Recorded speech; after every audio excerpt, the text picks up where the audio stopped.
What's up, everyone? Welcome back to another edition of K-Cards Baseball. Thanks for joining me today on this fine and lovely day. Hopefully you all are doing wonderful out there. Today we are talking about 2025 Topps Finest Baseball. This is a new release preview. I did put out a kind of a preview to a preview video a few weeks ago. Hopefully you guys had a chance to check that out. But at the time we didn't have the pack odd information for any of the inserts or parallels. We do have that information now. So I thought I would create a separate video for that. I did put together a spreadsheet kind of doing an analysis between 2024 and 2025 so we can take a look at the pack odds and the pricing and whatnot. So we will take a look at that in a few minutes. I just want to give you kind of an overview first of this product to give you guys a look at what the cards look like as well as the product in general. The release date is set for this coming Tuesday, August 12th. Not sure why the release date is set for Tuesday. Normally Topps puts out product on Wednesday, so not sure why they have switched that to Tuesday for this particular product, but it is what it is. Really doesn't matter. It just is kind of unusual that they are putting it out on this coming Tuesday. As we know, Topps Finest is typically more of a high-end product. It is a chrome-based product with very unique and colorful designs, and that is kind of the trademark of Finest. Usually is a very well designed product, and that is really the kind of neat thing. Each particular card looks like it's separate little art piece, so it's really a neat product, but it is a higher end product and it is going to be a fairly expensive product. As far as the pricing goes, it is a little bit more expensive than what it was last year. We'll take a look at that here in a minute. When it went up for pre-sale on July 14th, they were selling the boxes for $289.99, which is $40 higher than what the product was last year, but we'll do a little bit more of a deep dive into that once we get to the spreadsheet, and we'll kind of analyze whether or not it makes sense to pay that extra $40. Paul Skeens is the cover boy for 2025 Topps Finest, a very well-deserving honor. I think that this is actually the first time that Paul Skeens has been a cover person for a Topps product, but definitely well-deserving because he is the premier pitcher in baseball currently. As far as the checklist rundown, 2025 Topps Finest Baseball Checklist again features busy chromium stylings with various refractors plus chase inserts and lots of autographs. You do get more autographs in Finest than probably any other product, and they are usually on-card autos, so that is a big attractor for Finest. It is really cool to get a really nice autograph card in this particular product. As far as the 2025 Topps Finest Baseball base parallel details, this is a 300 card base set and it is a tiered 300 card base set. So what exactly does a tiered 300 card base set mean? You will have within the 300 card base set 3 different tiers. You will have common cards, which are numbered 1 to 100, uncommons 101 to 200, and rares 201 to 300. So within each pack of cards, and this set does contain 10 cards per pack and 6 packs per hobby box, you will typically get, I would say, 7 to 8 common cards within that particular pack. You will get 1 to 2 uncommon cards, and a rare card, for example, is 1 in every 3 packs. So in a hobby box, you will typically get 2 rare cards within a hobby box, but also making up the 10 cards per pack will be an insert. You will have your autograph card. You do get 2 autos within each hobby box, so that will be included in that. But I think you will typically get probably 7 to 8 common cards within a single pack, and probably 1 to 2 uncommons and 1 rare card. So I think that that is pretty much what a pack breakdown would be. We'll just have to see once the product comes out how it all breaks out in each particular pack. But you can see here, this is a Shohei Ohtani, and this is typical of the Topps Finest design, where you do get a lot of colors within each particular card. I'm not exactly sure if this is a common, an uncommon, or a rare Shohei Ohtani, because he will have a card in each one of those tiered subsets, as most of the players do. Other than the rookies, you will get rookies in possibly each one of the subsets, but you won't have the same rookie in each one of the subsets, if that makes any sense to you. Hopefully it does. We'll take a look at that once we look at the checklist, and hopefully you guys get a better sense of what that all means. There are multiple refractor parallels are in play with different print runs on each tier. So what exactly does that mean? This is a nice Paul Skeens, looks like a gold card, a really nice gold card here, Paul Skeens, but you will get this particular parallel in each one of the 3 different tiers. However, the numbering is going to be different in each one of the tiers. So for example, this Paul Skeens gold card, which is a gold refractor in the uncommon set, that refractor is going to be to 50. In the uncommons, that refractor is going to be to 25, and in the rares, that's going to be numbered to 20. So you can see here when we look at the breakdown of the number parallels, they're different within each tier within the base set. New this year as far as number parallels within this particular set is the magenta refractors. We have seen that in other sets that Topps has come out this year where they have dropped the pink number parallels and gone strictly with magenta. Actually, I do like the magentas a little bit more than the pinks, so I'm actually glad they have switched to the magenta cards. We will also have pearl checkerboard refractors, which are going to be numbered to 60 or less. So let's look at the magentas. The magentas in the common parallels are going to be numbered to 350, and the uncommons are going to be numbered to 300, and in the rares are going to be numbered to 200. In the pearl checkerboard refractors, in the commons are going to be numbered to 60, in the uncommons are going to be numbered to 40, and in the rares are going to be numbered to 30. It looks like Topps is bringing out more of these pearl cards. They are really nice cards if you ever happen to pull a pearl. We did see pearl inserts or pearl parallels within Topps Chrome. They are really difficult pulls, but it does look like they are continuing the pearl inserts into Topps Finest this year. I'm not exactly sure if they're going to carry the parallel inserts into next year. We'll just have to wait and see on that one. As far as the inserts this year, there are actually very few returning inserts this year over last year. This is one of them, however. An Arrivals card, they are 1 in every 3 packs, so you will get typically 2 Arrival inserts in each one of the hobby boxes. A really nice insert of Hai Sung Kim. The inserts can also be possibly autographed inserts. All of the insert sets within this product do have the potential of being autographed. As far as returning inserts this year over last year, besides the Arrivals, you will have the Finest Moments, which are going to be 1 in every 96 packs. The Fiestas, 1 in every 288 packs. So those Fiestas will be awesome chase cards for you. Really rare, so if you do get a Fiestas card, that would be a really good pull, especially if it's an auto Fiesta card. That would be an awesome pull, to be honest.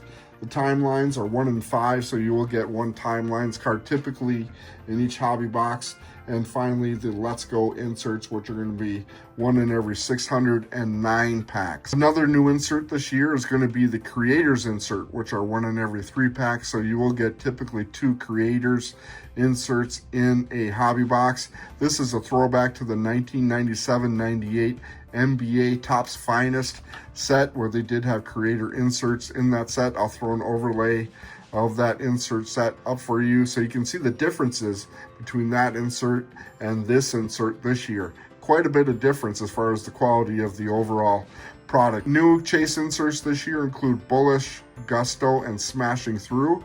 This looks like a Paul Skeens. It doesn't say what kind of insert this is on the front of the card, but it does look like a Fiesta, if I had to guess based on the colors that I see on this card. If you do get this card in, for example, an autographed Paul Skeens Fiesta, that would be an extremely good card to pull. The other extremely rare insert this year besides the Fiesta is the Let's Go, again, which are 1 in every 609 packs. So those are short print or case hit inserts that you can get in Finest this year. Other returning inserts this year, it does say that Headliners is actually a returning insert, but I could not find Headliners listed on the 2024 odd sheet, but we'll just go with it and say it is a returning set. Really cool Bryce Harper Headliners card here. This is a Superfractor numbered to 1.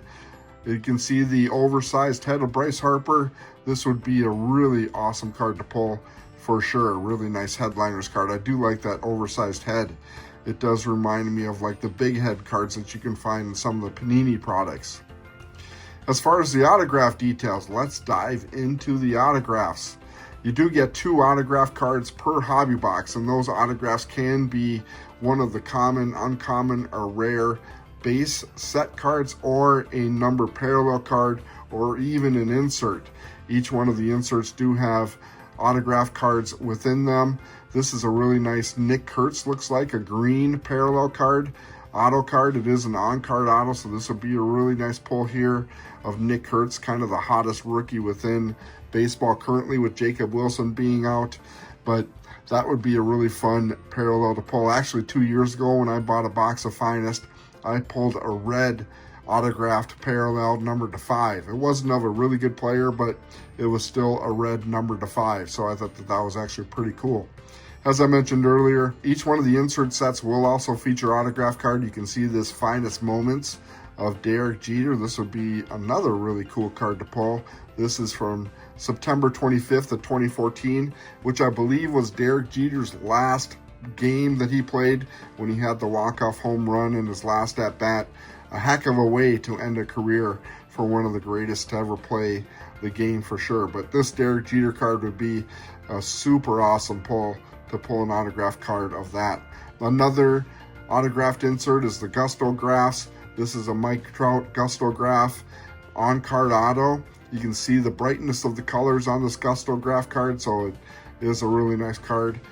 Other new options include Topps Rookie Cup Anniversary Autographs numbered to 50 and Topps Rookie Cup Dual Autographs numbered to 25. There are also Finest Rookie Auto Relics, noting game-used memorabilia swatch on display.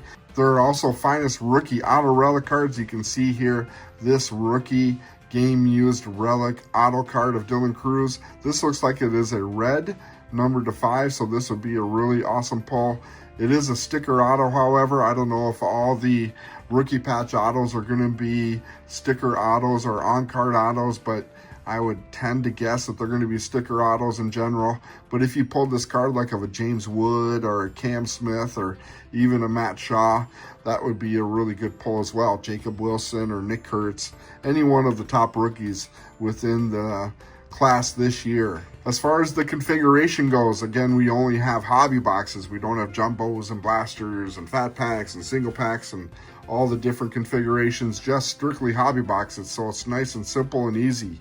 Each hobby box is going to contain 10 cards per pack and 6 packs per box with an 8-box case.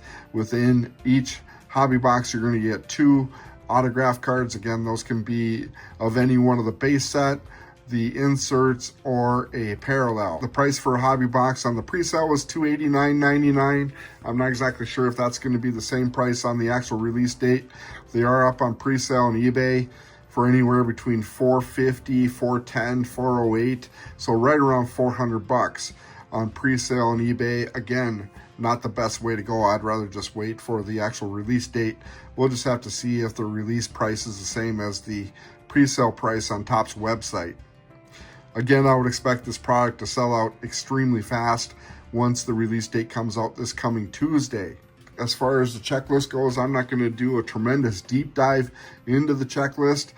There are some new rookies that you're going to be able to get in this checklist that were not in the other series that have come out during this year, including Chrome. You will have, for example, Cam Smith rookie card in here. Matt Shaw will be in here. I did see Luke Keashaw somewhere in here, but the interesting feature about this, you will have, for example, a Shohei Ohtani in the common cards, which is going to be common card number 16. He's going to be in the uncommons as well, right down here at number 190 will be the uncommon Shohei Ohtani, and he'll also be in the rare subset number 208. So a lot of the better players, or a lot of the top name players as well as rookies, are going to have a card in each one of the subsets. Paul Skeens, for example, is another player that has a card in each one of the subsets. Again, as most of the top players within baseball currently are going to have a card in each one of the subsets. So rather than going through and doing a deep dive into the checklist, we'll just roll over to the spreadsheet, take a look at it, and we'll take a look at the differences between 2024 Finest and 2025 Finest. So let's go ahead and roll over to the spreadsheet. Alrighty guys, here's a look at the spreadsheet for 2025 Topps Finest Baseball in comparison to 2024.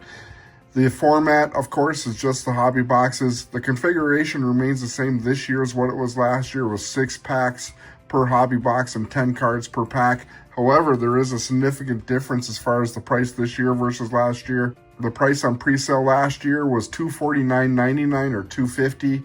This year that has gone up $40 to $289.99 or $290. So that makes a difference as far as the price per card. The price per card last year was $417 and this year is $483. So 66 cents more this year per card than what it was last year. Pretty significant difference. So you would think that with that significant difference or with that significant increase in cost, you would see the chances of pulling a decent card to be a little bit more significant than this year than it was last year. One thing I will say, it does look like they have increased the number of inserts that you get, which is pretty typical of what I've seen with other releases that have come out this year. We did see this in Chrome, where they did kind of sugarcoat it this year, where you did get less of a chance of pulling a number parallel and a better chance of getting an insert in Chrome this year. And that looks like they have continued that theme going into Finest this year.